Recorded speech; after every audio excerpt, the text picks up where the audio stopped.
कुछ लोग जानना चाहते हैं 3 प्रकार के कर्म कौन है, 3 प्रकार के ताप कौन है, 5 प्रकार के क्लेश कौन है, 5 प्रकार का कोष क्या है, शरीर क्या है 3 प्रकार का। ये सब शास्त्रों के जो पारिभाषिक शब्द हैं इनकी व्याख्या समझना चाहते हैं। तो नोट करते जाएं, नहीं तो फिर अभी समझ लेंगे और फिर शाम को भूल जाएगा।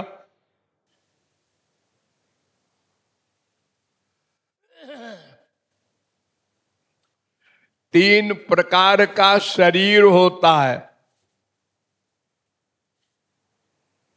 एक का नाम स्थूल शरीर, एक का नाम सूक्ष्म शरीर, एक का नाम कारण शरीर। तो स्थूल शरीर तो आप लोग जानते ही है, ये जो आपका है, ये हट्टा कट्टा मोटा लंबा चौड़ा हाड़ मांस का, ये स्थूल शरीर है। इसके मरने के बाद सूक्ष्म शरीर जीवात्मा के साथ जाता है। उस सूक्ष्म शरीर में 18 तत्व होते हैं। 5 ज्ञानेंद्रियां, ये आंख कान नाक रसना त्वचा। 5 कर्मेंद्रियां, ये हाथ पैर वगैरह।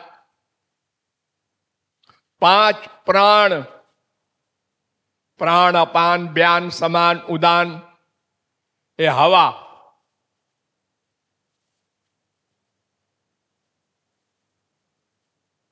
कहते हैं ना दम तोड़ दिया, माने हवा जो ले रहा था वो बंद हो गई। एक मन, एक बुद्धि, एक अहंकार, ये 18 तत्वों से, और जीवात्मा तो है ही है, इन 18 को लेके जीवात्मा इस शरीर को छोड़ता है। छोड़ने के बाद इसको लेता है ऐसा नहीं, इसको लेके फिर इस शरीर को छोड़ता है, मरता है जिसे कहते हैं आप लोग। जैसे सांप होता है, वो कुछ दिनों बाद अपने ऊपर का चमड़ा छोड़ देता है, उसको केंचुल कहते हैं, आप लोगों ने देखा होगा। तो केंचुल तब छोड़ता है जब नीचे चमड़ा दूसरा आ जाता है, तब छोड़ता है। अगर दूसरा चमड़ा ना आवे और कोई केंचुल निकाले तो तमाम शरीर में घाव हो जाएगा।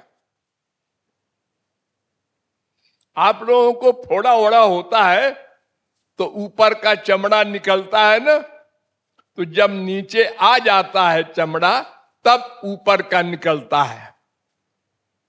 ऐसे ही जीवात्मा इन 18 तत्वों वाले शरीर को लेकर फिर इस शरीर को छोड़ता है। स यदा अस्मात् शरीरादुत्क्रामति सहैवैतैः सर्वैरुत्क्रामति। कौशिक की उपनिषद 3 अध्याय का 4था मंत्र। गृहीत्वैतानि संयाति, गीता 15वें अध्याय का 8वां श्लोक। तो ये 18 तत्वों का सूक्ष्म शरीर होता है। आप लोग सपना देखते हैं, हाँ, उसमें ये 18 काम करते रहते हैं। आप देखते भी हैं सपने में, सुनते भी हैं, सूंघते भी हैं, खाते पीते भी हैं, स्पर्श भी करते हैं, चलते भी हैं, दौड़ते भी हैं, पकड़ते भी हैं। सब काम करते हैं ना, जैसे जागृत अवस्था में करते हैं,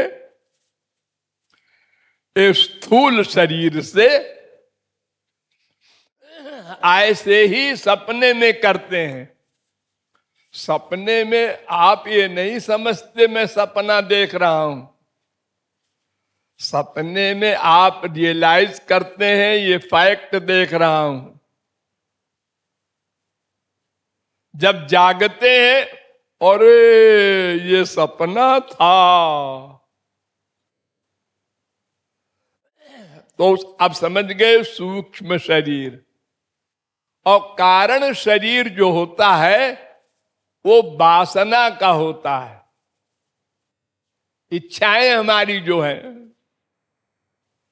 वो कारण शरीर कहलाती हैं। तो सूक्ष्म शरीर के साथ, और कारण भी रहता है उसके साथ, जीवात्मा निकलती है, माने मरता है आदमी। और जब महाप्रलय होता है तो सूक्ष्म शरीर भी नहीं होता, खाली कारण शरीर होता है, वासनात्मक शरीर भगवान के महोदर में पेंडिंग में पड़ा रहता है। मन कुछ नहीं होता।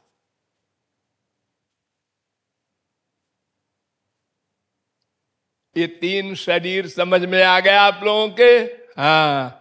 अब 5 कोष समझिए। स्थूल शरीर जो आपका है, ये जो आप जिसमें आप चल फिर रहे हैं, इसको कहते हैं अन्नमय कोष। ये नंबर 1, ये पहला कोष है। और 5 कर्मेंद्रिय और 5 प्राण, ये वायु, ये 10 नंबर 2 प्राणमय कोष। 1 मन, 5 ज्ञानेंद्रिय, आंख कान वगैरह, ये मनोमय कोष। 5 ज्ञानेंद्रिय, 1 बुद्धि, ये विज्ञानमय कोष।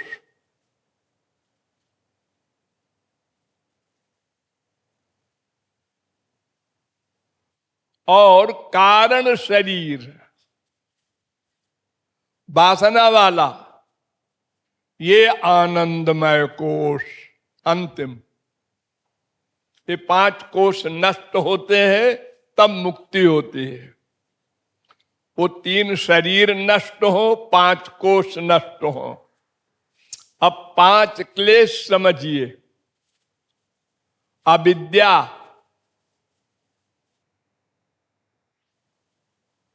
नंबर 2 अस्मिता, माने अहंकार। राग माने अटैचमेंट। द्वेष माने दुश्मनी। अभिनिवेश माने मृत्यु का भय। ये 5 कष्ट पंचक्लेश कहलाते हैं। इन 5 से छुट्टी मिले तब जीव मुक्त हो। अब सुनिए 3 ताप। नंबर 1 आध्यात्मिक, नंबर 2 आधिदैविक, नंबर 3 आधिभौतिक। आध्यात्मिक ताप 2 प्रकार का, एक शारीरिक, एक मानसिक। तो शारीरिक ताप क्या? शरीर के रोग, ये तमाम जो होते हैं, डायरिया, फीवर, कैंसर। और मानसिक रोग क्या? काम, क्रोध, लोभ, मोह, ईर्ष्या, द्वेष, ये मन के रोग। ये आध्यात्मिक ताप है। अब आदि भौतिक ताप जो सर्दी, गर्मी आदि से मिलता है, लू लग गई मर गया, बहुत ठंड लग गई मर गया। आदि दैविक ताप जो दूसरे के द्वारा मिलता है, बिना कारण दुष्ट लोग कष्ट देते हैं। ये 3 प्रकार के ताप होते हैं और 3 प्रकार के कर्म होते हैं। नंबर 1 संचित, नंबर 2 प्रारब्ध, नंबर 3 क्रियमाण। तो संचित कर्म जो होता है वो अनलिमिटेड, अनंत है। अनंत जन्मों के हमारे पिछले कर्म का स्टॉक, वो अनंत पाप, अनंत पुण्य है उसमें, क्योंकि जन्म ही अनंत हो चुके। हम लोगों की शुरुआत नहीं है कोई, अनादि है।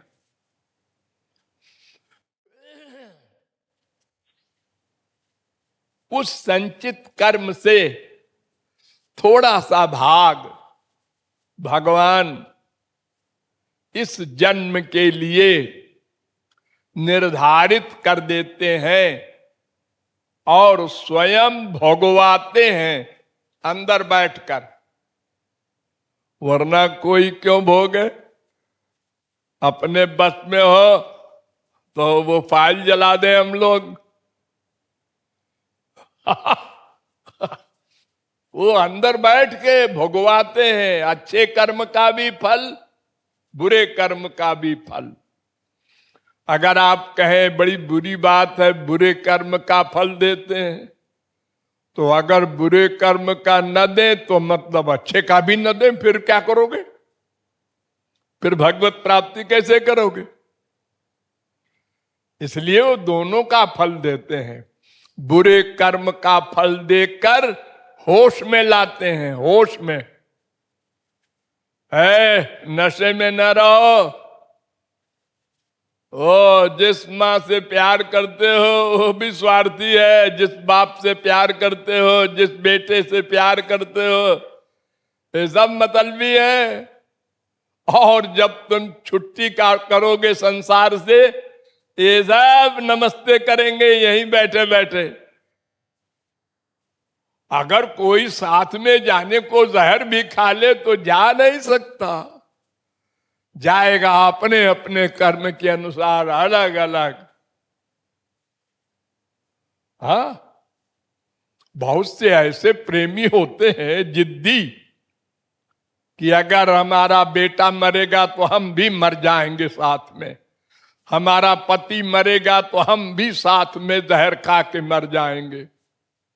मर जाओ, हो सकता है, लेकिन मर जाने के बाद भूत प्रेत बनोगे, वो साथ नहीं जाओगे। सब जीव अपने अपने कर्म के अनुसार अलग अलग जाएंगे। न मां, न बाप, न बेटा, न बेटी, कोई नहीं। तो प्रारब्ध थोड़ा सा भाग होता है जिसको भगवान भगवाते हैं, वो भोगना पड़ता है। सिद्ध महापुरुष को भी और मायाबद्ध को भी, सबको। सिद्ध महापुरुष को फीलिंग नहीं होती और माइक को दुख मिलता है, इतने अंतर है। दोनों का बेटा मरेगा टाइम पर, बाप मरेगा टाइम पर। संसारी अभाव, दुख, अपजश सब होता रहेगा प्रारब्ध के अनुसार। हाँ, उसको फीलिंग नहीं होगी बस। और एक होता है क्रियमाण कर्म, जिससे संचित बना, जिस संचित से प्रारब्ध आया। इस सब कर्मों का जो वर्तमान कर्म है उसको क्रियमाण कर्म कहते हैं। इस जन्म में जो हम करते हैं अच्छा बुरा, हमको कर्म करने का अधिकार है। प्रारब्ध का मतलब ये नहीं होता कि सब कर्म हमारे प्रारब्ध के अनुसार होंगे, वो थोड़ा सा कभी कभी आता है, बाकी हमको कर्म करने का अधिकार है। ये 3 प्रकार के कर्म होते हैं। तो 3 प्रकार के कर्म, 3 प्रकार के शरीर, 5 प्रकार के क्लेश, 3 प्रकार के ताप, 5 प्रकार का कोष, ये सब आप लोगों को बता दिया गया है। थोड़ी सी अकल हमारे पास थी, मैंने आप लोगों को दे दी। एक और भी प्रश्न है, उसको भी हल कर लो। 4 प्रकार का प्रलय होता है। प्रलय वो 4 प्रकार का होता है। एक प्रलय तो रोज आप लोगों को मिलता है, गहरी नींद। गहरी नींद, उसमें आपको कोई फीलिंग नहीं होती, इंद्रिय मन बुद्धि रहते हैं, कर्म नहीं करते, वो प्रलय। और एक प्रलय होता है ब्रह्मा के एक दिन में।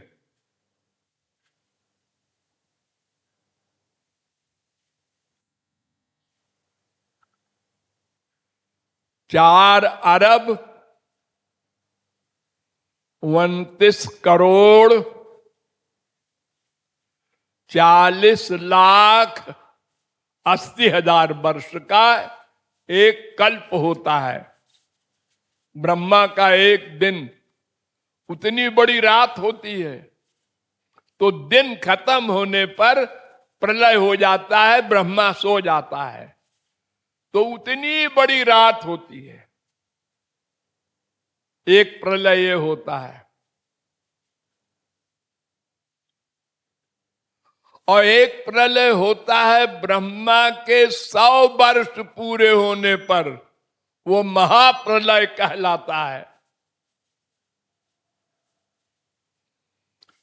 3110 खरब 40 अरब हम लोगों के वर्ष के हिसाब से ब्रह्मा की उम्र होती है। उसके बाद वो महाप्रलय होता है, नंबर 3। और चौथा प्रलय होता है सबसे इंपॉर्टेंट, मोक्ष, जो माया से उत्तीर्ण होकर भगवान के यहां चला जाए, भगवान में मिल जाए या भगवान के लोक में चला जाए। ये 4 प्रलय होते हैं।